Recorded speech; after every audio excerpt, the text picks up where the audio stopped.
Me learning that when there was infidelity before our marriage, that it wasn't my fault. All right, we're back with our couples edition cards. We're really not strangers. What did you learn to not take personally with me? What did I learn to not take personally with you was the way that you spoke to me and other people. Me first get into it when we first got into a relationship, I had to learn who you were. And learning who you were was learning that you sometimes popped off on people. You were short tempered. You could be bitchy when you wanted to. And it was usually you wanted to a lot back in the day.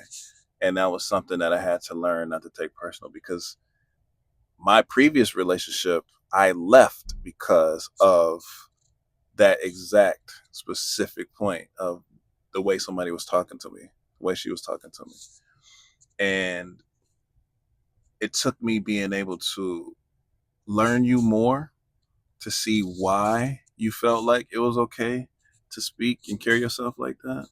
And once I did, it gave me a greater understanding. Like, oh shit, it's not even necessarily something that she does because she wants to do it. It's almost like she was programmed to be that way. And once I figured that out, it gave me the space and the grace to be patient enough to walk through it with you. Yeah. At different level of understanding. So it was definitely the pop off. This is hard for me to answer. Yeah. What did you learn to not take personally with me? Me learning that when there was infidelity before our marriage, that it wasn't my fault.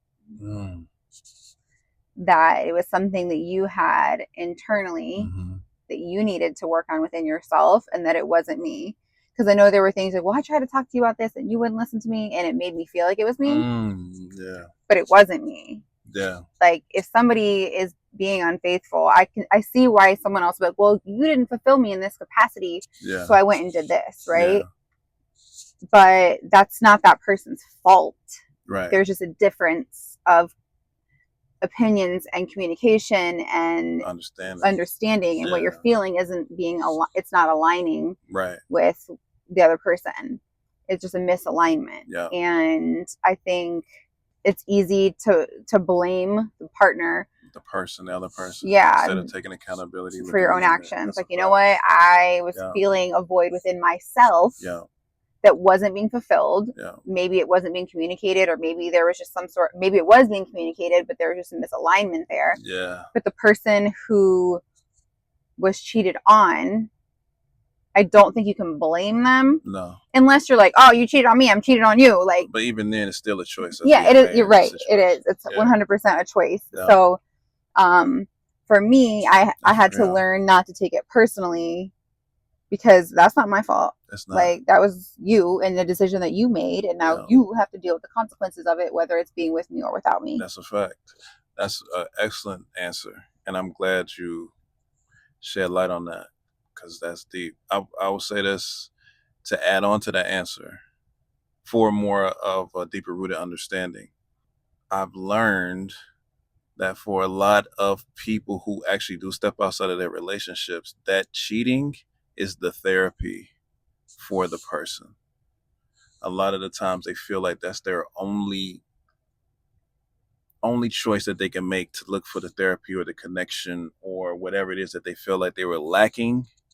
That's what they felt like they had to do, myself included, until I learned to be able to look inward enough to break it down to a vibrational level, a frequency level, to understand why I even felt like I needed to make those choices. Not making any excuses for the actions, because we've already had these conversations, just looking for, again, a deeper rooted level of understanding. A lot of that shit was therapeutic in a way. I think therapy could have helped too, though. Well, I mean, if we're going to go into it, man, like, a lot of people don't get that therapy. A lot of people don't go to therapy. That's what I'm saying. They don't. Yeah, but maybe they don't they get should the, go to they therapy. don't get the step for sure. But to help pinpoint maybe why they're doing it. I think it's passed down through the same way as I just said, that somebody might come with a preset cursor of what they should do things. See, it's hard for me to say it's passed down though, because look at me. If it's passed down. Yes, I think, but look at you. You're also, all right, we're going to dig into it. Passed down on a deeper rooted level, right? Mm-hmm. It is a choice. 1000%. I agree with that. It always is. It always will be a choice. In the same breath, you had trauma passed down for you to make you feel some type of way about stepping out of a relationship to make you not want to do it. While on the flip side of that, other people get taught to step out. Yeah. They have the trauma that's attached to going and making those choices. Yeah. Your trauma was attached in a different direction, which made you like, fuck no, I ain't gonna ever do nothing like that. Other people, what I mean by passed down is they see their fathers do it, their grandfathers do it, or their father or dads or whoever says to do it. They tell them, the answer is, yo, just go out there and get what you ain't getting at the home, go get it somewhere else. I was legit pass that message along, right? Or the culture we grew up in perpetuated being that type of person, being that type of man. You ain't cool, you ain't the guy if you ain't got many of them. You know what I'm saying? And that's not an excuse, because again, it always comes down to choice. Yeah. But that's what I'm giving, is just for a broad perspective of a broad painted perspective. And this is our perspective and our story. That doesn't mean it reflects onto you or your situation. Yes. Exactly. We're just trying to open up the lines of communication and perspective to hopefully give you some sort of understanding in your own situation if you so need it. Yeah.